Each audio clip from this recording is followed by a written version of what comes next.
When you jump, your parachute not going to open right away. The problem with jumping is every successful person I know has jumped. When you jump, it allows your parachute to open and you to sail through life within your gift. But when you first jump, your parachute don't open right away. That ain't how it works. If it opened right away, everybody would jump.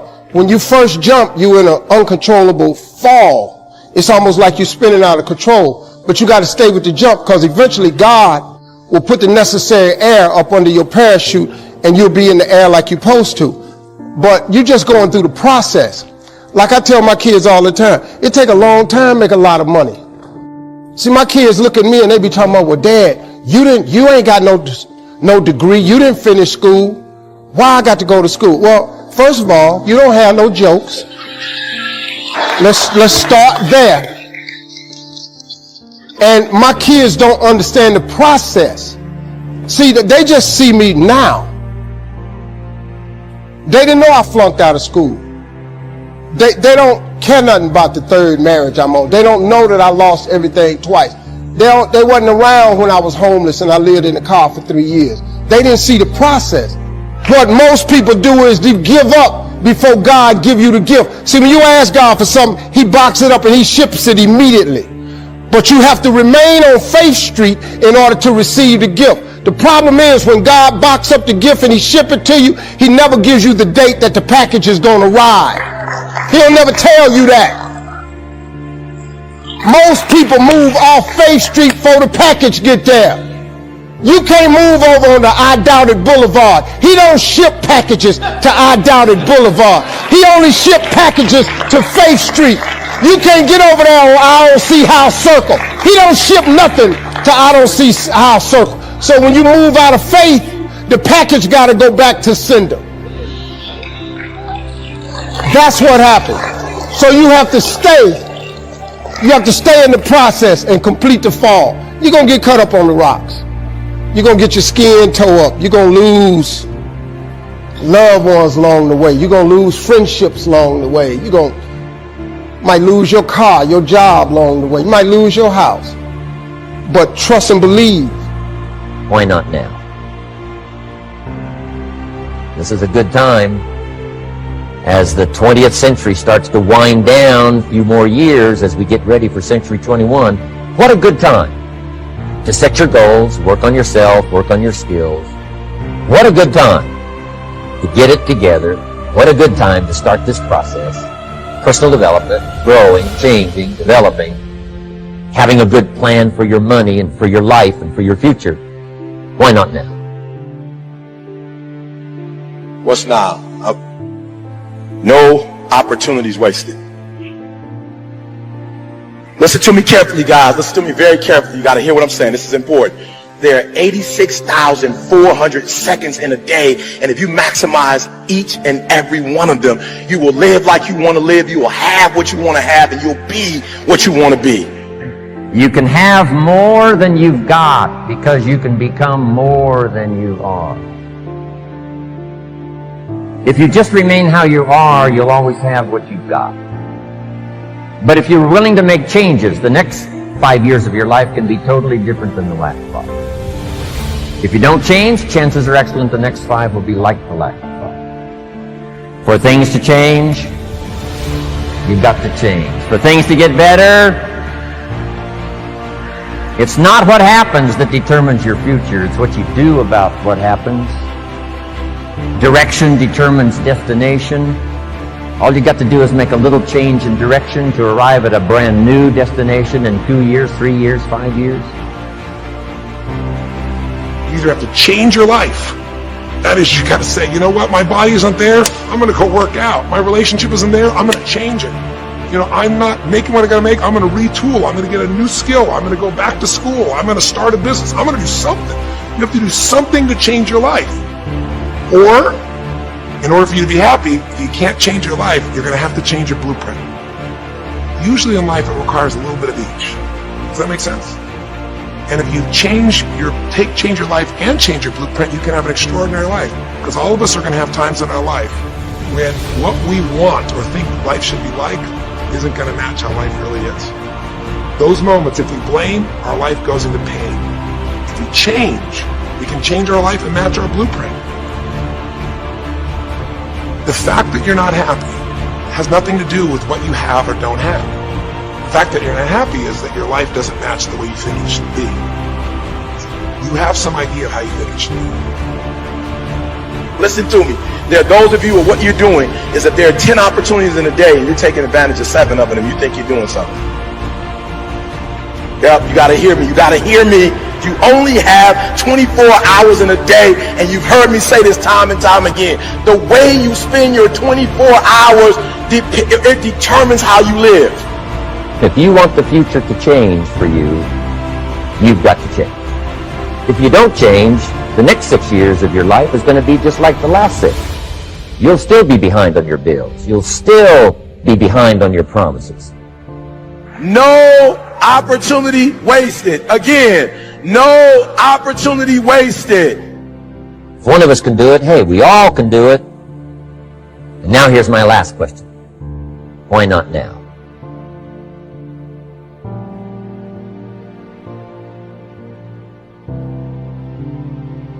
What is it that gives your life a sense of meaning and purpose?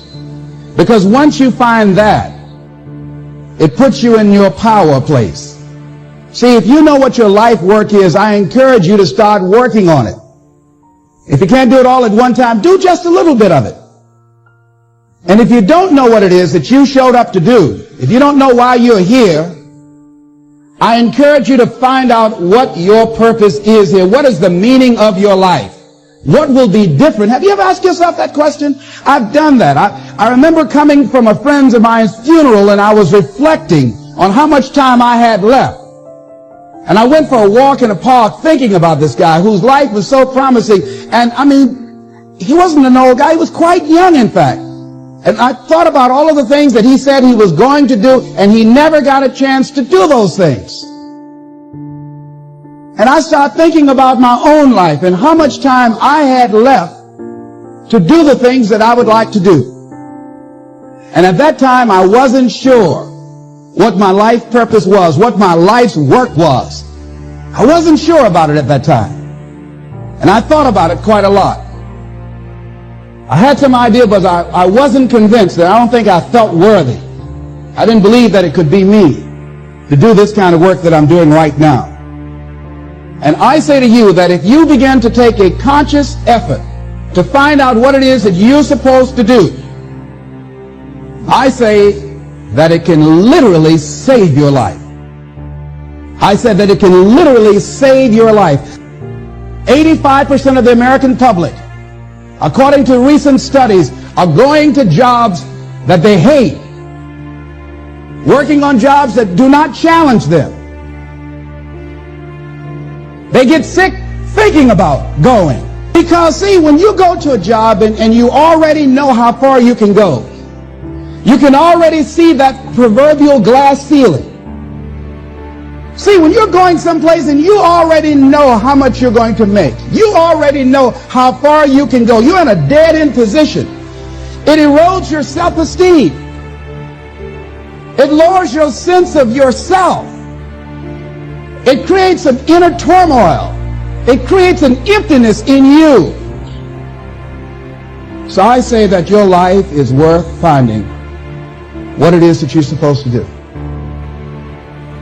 And I'm not saying quit your job. I'm saying find it and do just a little bit of it. Just start working at it just a little bit, but do find out what your work is and hold on to it and don't let your dream go. Don't let it go. See, and here's something else I want you to begin to look at. Why is it that most people don't pursue their dreams or don't do better than what they're doing if they're capable of doing it? I think that many of us don't go the next step because we don't know what to do yet. And I say that the reason that we don't even explore the possibility of what to do is because subconsciously we don't believe that it can happen for us, and we don't believe that we deserve it. So here's what I'm suggesting. How much time do you spend working on you? How much time do you spend every day working on your dream? In the last 90 days, how many books have you read? In the last year, what new skill or knowledge have you acquired? What kind of investment have you made in you? So I'm saying that as you begin to look at where you want to go, if you want to make it today, and things are changing so fast you have to literally run to stand still, I'm saying that you've got to make some conscious effort to begin to work to develop you. Here's something else. Most people are not living their dreams because of fear, ladies and gentlemen. Fear, limited vision, and lack of self-esteem is what keep most people doing things they don't want to do. The same reason that people stay in relationships where they're abused or they're unhappy or it's unfulfilling, they can't see themselves beyond that relationship. They can't see themselves enjoying life without that person. They think that this is all that they can do. The same reason that people get stuck at a certain level in life, they can't see things being better for them. And they think that this is it and this is all they deserve. This is all they've ever seen. It's been passed on to them. And they think that this is it for them. Oh no. I was looking what Dr. Blanton, Smiley Blanton, who is a colleague of Dr. Norman Vincent Peale, what he said about fear. He said, fear is the most subtle and destructive of all human diseases. Ladies and gentlemen, fear kills dreams. Fear kills hope. Fear puts people in the hospital. Fear can age you. Fear, ladies and gentlemen, can hold you back from doing something that you know within yourself that you're capable of doing, but it will paralyze you. And it seems like you're in a hypnotic spell. And I ask you a question, what is the benefit? What's the benefit of allowing fear to hold you back? What's the benefit of giving up on yourself, of not stepping out on life and taking life on? What is the benefit for you? What's the plus in that? It's one of the things I had to ask myself. So I didn't want to make any mistakes. I wanted everybody to like me. I wanted to be perfect the first time I did something. It's not going to happen. You're going to make some mistakes. You're going to hurt some folks' feelings. You're going to create some enemies whenever you decide that you want to begin to take life on. You've got to ask yourself, how long am I going to allow this to hold me back? I like what Zig Ziglar says. He said, fear is false evidence appearing real. That is an illusion that we create in our mind. It is a state of mind that can be changed. So let's look at how we can begin to take some steps to restructure that fear, to begin to expand our visions of ourselves, to begin to increase our self-esteem. Webster said that self-esteem means confidence and satisfaction in oneself. Look at your life right now. Whatever you've done up to this point in time, your life is working. Whatever you have produced, it came out of you as a result of the kind of person that you have become. It's a result of your choices. It's a result of your consciousness. Now you have to ask yourself, are you satisfied with what you have produced? Is this what you want? Would you like for things to be better than this? Do you believe that you deserve better than this? Or are you content? This is it. You don't have to do anything else. That you already resign yourself in life and say, well, I'm happy. I'm not starving like the people in Calcutta. Are you allowing yourself to get off the hook like that? Or do you believe somewhere in the back of your mind or in your heart that there's some other great work for you to do? There's something else that life has for you. And that's why you're here. How do we handle this fear factor? How do we increase our self-esteem? You have to begin to fortify yourself. How do we do that? I believe that you have to begin to consciously monitor your inner conversation and start talking to yourself. Start building yourself up. Sometimes the only good things you will hear about you are the things that you say to you. So I'm saying learn to be your own booster. Start building yourself up. Start encouraging yourself.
so high I'm hypnotized.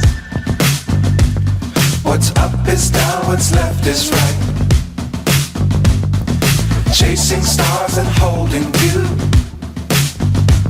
I can't see the end, but we'll see it through.